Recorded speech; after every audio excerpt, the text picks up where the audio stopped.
All right, as India is holding its presidency for G20, preparations are abuzz. National capital, New Delhi, is preparing to host heads of state from as many as 20 nations. Union Finance Minister today talked about expected deliverables in the finance and economy sector, emphasized on debt distress, reforms in multilateral development banks, cryptocurrency regulation, the digital public infrastructure, which of course is likely to be key focus areas for G20 Summit. We're going to talk about all that and more. Joining us is Rakesh, Khar with Kartik, Malhotra. What a pleasure to have both of you on the show after a very long time. These are good times. These are exceptional times. There's going to be a lot on the agenda. Let's quickly take our viewers one after the other as to what are going to be the most important bits that perhaps one should look out for while tracking, while reading closely into G20. Thank you, Shweta. I think you rightly outlined the 4 key parameters of G20 in India. And G20's entire architecture and DNA belongs to the financial ecosystem. So in that sense, G20 and business and finance and economy are one of the same thing. But the interesting thing is that G20 in India, incidentally, has happened in a manner that it looks like it is the epicenter of geopolitics and geoeconomics. So we've been able to position G20 in India as a major proposition where the entire global economic order or the political order is being reset with India taking the leadership role.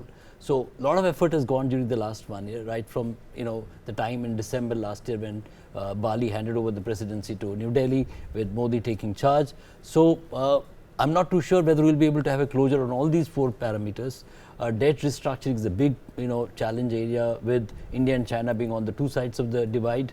Similarly, on the issue of the reform of multilateral institutions at the global level, it's easier said than done.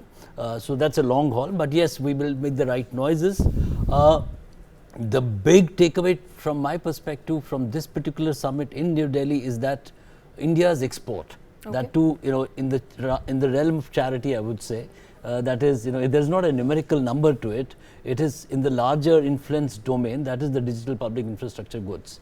So I think when we talk of exports, when we talk of soft power, in that sense, it's a rare combination that India is positioning and rightly getting the buy-in on exporting DPI, which is what we call now digital public infrastructure goods, to the world at large for the larger economic good of the world at large, which is one of the most important and repeatedly stated agenda of G20. So in that sense, G20 ticks the big ticket box of DPI export from India and major push and iteration of core agendas on the 3 other listed things that you mentioned. All right, and since you've set the ball rolling, let's quickly listen into the Finance Minister as she spoke in Mumbai this afternoon.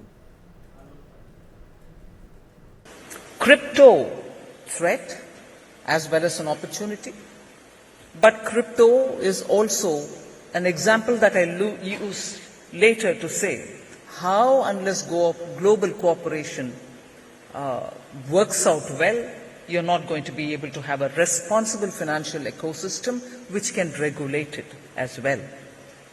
Drug and drug worlds, drug mafias, are also a big threat again to the financial ecosystem.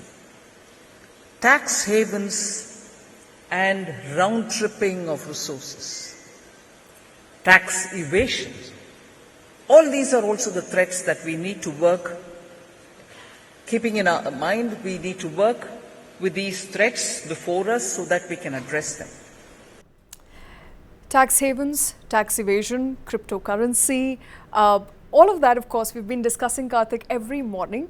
But let's quickly talk about another aspect beyond that bite we have, which is adoption of digital public goods, including fast payments, which is what India is hoping to export to the rest of the world and hoping there's going to be faster adoption of India's own digital infrastructure, in a sense, throwing its, prowess overhand in front of other global G20 countries and establishing some sort of supremacy there as far as financial stability and inclusion is concerned. I think, Shweta, there's no doubt, and Rakesh had also put it beautifully, before that bite of Finance Minister played out. But I think there's no doubt that India is already at the epitome of using technology to the hilt when it comes to making digital payments. And digital payments is not alone. When you talk about digital public goods or digital public infrastructure, the whole architecture on which it rests, called India Stack, is pretty much world class. And I think once the G20 leaders or their representatives descend down on India, and once they travel the streets of India, and if they're able to see the ease with which a UPI transaction can be made, it's a no-brainer. Any country out there will want to adopt it. But just to play sort of devil's advocate, while UPI scan and pay is something that we think that we have created great supremacy in, similar payments, tap and pay payments, are already available internationally. In fact, I was traveling to UK last year, USA the year before. You already have tap and pay services available on the same platforms. Let's say Google Pay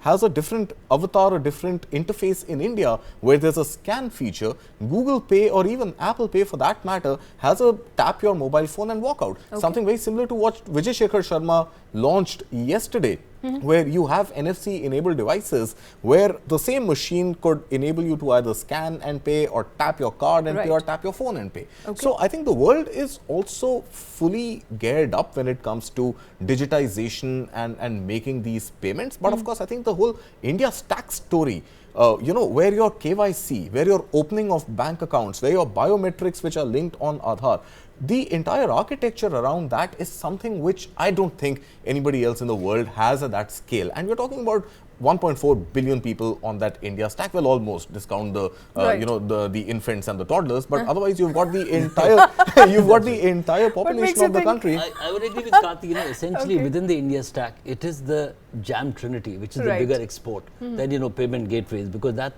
slowly or grudgingly the world is taking to it in a very big way. And most of the advanced economies anyway had a different version, but obviously we saw one of the key European ambassadors doing a UPI payment. And being amazed at that. And that became a viral video. Right. But the truth of the matter is that the bigger import would be from this export, would be for the world at large in terms of reimagining the condition of the poor and directed and targeted subsidies, where there's no leakage. Leakage is not just a phenomenon that the former Prime Minister of India, Rajiv Gandhi, pointed out. It's a global phenomenon. Absolutely. Because the gap between an intended service and its final distribution to the recipient, so that all that needs to be plugged, especially in the African belt, all through. And debt. And debt. Debt being a major problem. I want to come to that, because we discussed this morning with Chinese Premier not making it and sending a representative in his place.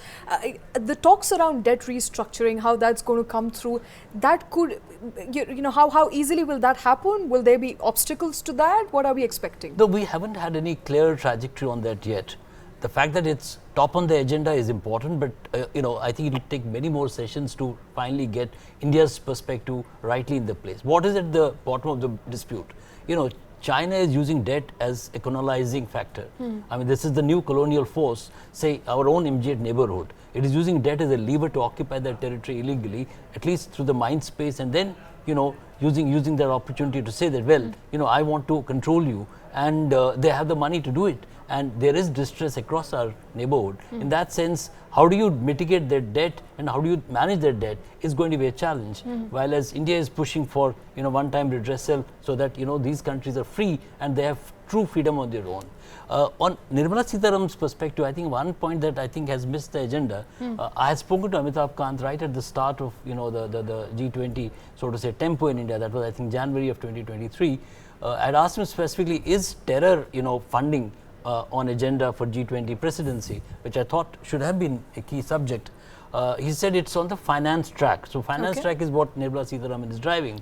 I didn't see that being mentioned. So I think maybe it is not exactly there, or it is there in the terror financing I think was mentioned in that 20-minute address. The chunk that we played did not include that. So terror financing is very much there on agenda. I'm happy that it's come back to the agenda. And closely linked to that, of course, is also the cryptocurrency agenda. Yeah, tax evasion, cryptocurrency. So tax evasion, cryptocurrency, terror financing, I think all of these fall under this one larger ambit. But coming back, I think, to debt restructuring first, I think what China has done in the neighborhood is not very different from what, let's say, the French had done to its colonies in Africa. That's so why control of colonization. You're right, absolutely. So just putting that in perspective, that we had, countries like Gabon, which are right now under this massive siege, a coup, and they had their ports controlled by France 50 years after the French had actually exited the continent, not just the country. So that is as far as restructuring goes. I think it's absolutely in India's interest right now to ensure that India bats on behalf of other emerging nations